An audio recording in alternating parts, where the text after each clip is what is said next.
আমরা দেখতে পাচ্ছি আম্রপালি বাগান। একটি গাছে অনেক কলি এসেছে।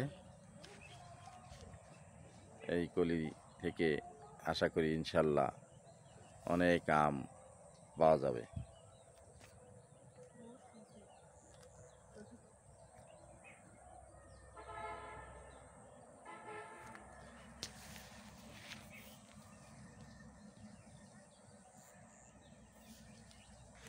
পাশে দেখাচ্ছি আমরা ধানের ক্ষেত।